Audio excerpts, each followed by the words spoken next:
Have you ever gotten stuck in a loop, a quiet, shameful ritual you never mention, but which you engage in practically every day? You convince yourself it doesn't matter. You tell yourself it's just a way to relieve stress, just a normal part of life. But in the quiet, in the solitude of your own mind, you feel it corroding your spirit. Masturbation, something so normalized in our modern culture, so devastating when allowed to run unchecked. It starts small, a quick release, a moment of pleasure. But before long, it's a ritual, a crutch, a dependency. You begin to notice changes. You're more tired, less focused. You begin to lose interest in the real world, your dreams, your aspirations, even your relationships. In fact, what was once a habit turns into an unregistered addiction, stealing your energy, your masculinity, yourself.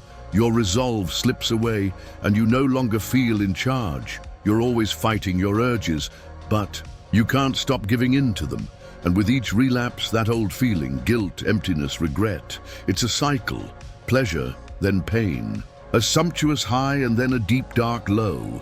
But what if I said there is a solution, not by force or fear, but by wisdom, via the ancient as well as eternal philosophy of Stoicism, a way of life that shows us how to become the masters of our desires and not the slaves of them. Stoicism isn't simply old words in old books. It's a blueprint for how to become mentally unshakable. It trains us to care little for transitory enjoyment and to focus on what we should be truly after: virtue, purpose, inner strength. In a world that bombards us with distractions and temptations, Stoicism provides clarity. Its lesson is one on managing impulses, how to say no, not from a place of weakness, but from one of strength, beyond the impulse to act. This isn't just a video about stopping a habit. It's about changing your whole life. It is a therapist in a sense that it is to regain your power, reprogram your brain, and be the man that you always were. This is the first step toward your freedom. Welcome to your awakening. To escape, you need to understand what you're really fighting. Masturbation. It's not merely a physical act, it's psychological warfare. It is a diversion disguised as comfort, a thief masquerading as pleasure. Each time you relent, you're exchanging long-term satisfaction for a few moments of flight. But escape from what? We use it to distract from boredom, loneliness, stress, failure. It becomes a means to dull the unhappiness we experience in everyday life. And instead of facing our pain like warriors, we flee it like cowards, numbing ourselves with dopamine. The Stoics used to have a word for this: the slave. Not by chains or rulers, but by our own desires. Stoic philosopher and Roman Emperor Marcus Aurelius wrote, "You have power over your mind, not outside events. Recognize that, and this will strengthen you." But how many of us actually live by that? Most of us are slaves to impulse, endlessly scrolling, hunting for stimulation, satisfying an appetite that isn't getting filled. With every relapse, our resolve weakens. It conditions our brain to look for comfort, not growth. It destroys discipline, which is what builds men. You cannot pursue greatness while chained by invisible shackles. The Stoic doesn't shy away from discomfort, he employs it. He welcomes suffering as a source for change. He doesn't suppress urges, he watches them. He knows that once. Of feral dogs, they only get hungrier the more you feed them. Starve them, and they lose their edge. Stoicism provides you with tools to take back your agency, to favor reason over reaction, purpose over pleasure. And the truth is, any man who can master his urges can master anything. This is not a moral judgment issue. It's about freedom. It's about rising up clear, walking up confident, and living up intentionally. Every time you say no to your lower self, you draw closer to your higher self. This isn't the end of your story, it's the beginning of your rise. Nobody informs you that quitting is not just about willpower, it's about identity. The moment you consider yourself someone attempting to give up, you are still trapped and bound to the habit. You are still in a negotiation with your weakness. The Stoics did not try, they became. They never asked, "Can I resist this?" They declared, "This is beneath me." That alters perception and literally everything changes. You are no longer a man in a battle with addiction, you are a man who has outgrown it. Visualize this, two voices in you. One, the weak self, is pleading for soft comforts, pleasures and ease, while the other, the higher self, is unshakable and calm. With each decision you take, you either end up feeding one or starve the other. If you decide to choose the quick release, you are giving power to become the weaker voice. But if you stand still in the storm and say no, you become undeniably stronger. This does not only pertain to the moment you put your foot down, but forever. The definition of discipline is not punishment, it is the path to freedom. And it is not forged with grand gestures, but built in small decisions repeated daily. When you notice the urge building, when your heart picks up speed, when a soft voice of temptation beckons you to listen, that's the battlefield. Stoicism provides the ability to be aware, a type of weapon. When something happens, instead of reacting, you stop. You breathe, you observe, you detach yourself, you remind yourself, this is not me anymore. And you make a decision. So how do you begin the journey from impulse to intention? The Stoics believed in training the mind just as a warrior trains his body, daily, deliberately, and with discipline. The first tool is awareness. You must become the observer of your mind. When the urge to masturbate arises, do not react. Watch it. Ask yourself, what am I actually feeling right now? Is it boredom, stress, loneliness? Often the craving is just a mask for something deeper. Seneca said, "We suffer more in imagination than in reality." The urge is not your enemy, it is your teacher. It shows you where your wounds are, where you need healing, where you are weak, and once you see it clearly, it begins to lose its power. The next tool is voluntary discomfort. This was a Stoic practice where they would deliberately expose themselves to difficulty such as fasting, cold showers, or sleeping on the floor. Why did they do this? To build inner strength, to remind themselves that they did not need comfort to survive. The same applies to you. When you feel the itch of desire, do something hard. Go for a run, do push-ups, take a cold shower. Train your body to obey your mind, not the other way around. And most importantly, practice journaling. Every night, reflect. Ask yourself, did I live today as the man I want to become? Be honest. This daily check-in keeps you grounded. It keeps your mission in front of you. You are not just trying to quit porn or masturbation.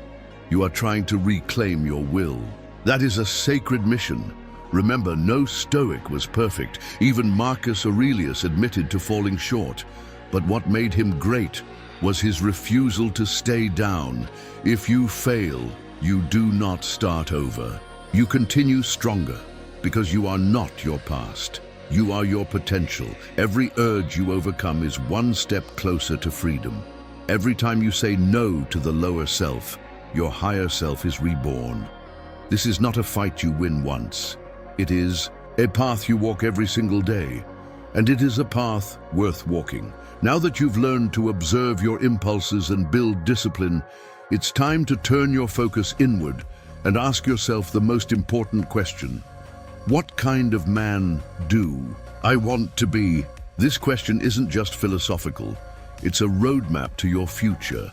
The Stoics believed that virtue, not pleasure, is the ultimate goal of life. They defined virtue as the strength of character to do what is right, no matter the cost. In the world we live in, it's easy to confuse happiness with pleasure, but they are not the same. Pleasure is fleeting, a momentary high that leaves you empty in the end. Happiness, on the other hand, comes from living a life of integrity, of making decisions that align with your values and purpose. Masturbation, especially as an addiction, often serves as a distraction from confronting life's real challenges. It's a way to escape pain, but it never leads to lasting peace. Stoicism teaches you to embrace discomfort and face your challenges head-on rather than running from them. Every time you resist the urge, you are strengthening your character. You're choosing to be the man who does what is hard rather than what is easy. Every moment of resistance adds to your growth. When you live according to virtue, you stop seeking fleeting pleasures to fill the void. Instead, you begin to find fulfillment in your work, in your relationships, and in your personal growth. To truly escape the cycle of addiction, you need to shift your focus from short-term gratification to long-term fulfillment. You have to ask yourself, am I willing to make the sacrifice today for a better tomorrow? The answer is yes, because true fulfillment is found in becoming the best version of yourself. When you stop chasing pleasure, you make room for purpose. And that purpose, whether it's your career, your relationships, your health, or your growth as a man, is what will give you a sense of meaning and fulfillment that masturbation could never provide. This is the promise of Stoicism. Not a life of constant struggle, but a life of peace through discipline, virtue, and control. As you continue on this path, it's important to remember that true growth comes from consistency, not perfection. The Stoics weren't concerned with being flawless. They were focused on being better than they were yesterday, and that's the key: progress, not perfection. Every time you resist the urge to give in, you make progress. Every time you choose virtue over fleeting pleasure, you step closer to the life you desire. The journey won't always be easy. You will face setbacks. There will be moments when the temptation feels overwhelming, when you feel weak and doubt yourself. But here's the Stoic truth: setbacks are part of the process. Marcus Aurelius wrote, "The impediment to action advances action. What stands in the way becomes the way." In other words, your struggles are not obstacles. They are opportunities for growth. When you fall, do not judge yourself. Instead, ask, what can I learn from this? How can I improve? This mindset shift is what transforms failure into fuel. Each time you face temptation and choose the higher path, you reinforce your self-control. You reinforce your identity as a man of purpose. And every time you make the right choice, you get stronger. You don't have to do this alone. Stoicism teaches that we are all part of a larger community, and the support of others can be vital to overcoming personal struggles. Find like-minded individuals who share your commitment to self-mastery. Seek mentors, read Stoic texts, and engage with people who challenge you to be your best. Surround yourself with those who lift you higher. Remember, this is not just about breaking a habit. This is about forging a new identity. A man who stands strong in the face of temptation, who lives with integrity, and who pursues lasting fulfillment. You are the author of your own story, and every day you have the opportunity to write a new chapter. The path will be difficult, but it will be worth it. Your mind, body, and soul are capable of incredible transformation. By embracing Stoicism, you can overcome your impulses and create a life of purpose, strength, and peace. This is your journey, your path to freedom, and it starts with you. Now, as you stand at the edge of this transformation, it's time to reflect on everything you've learned and what it means for your future.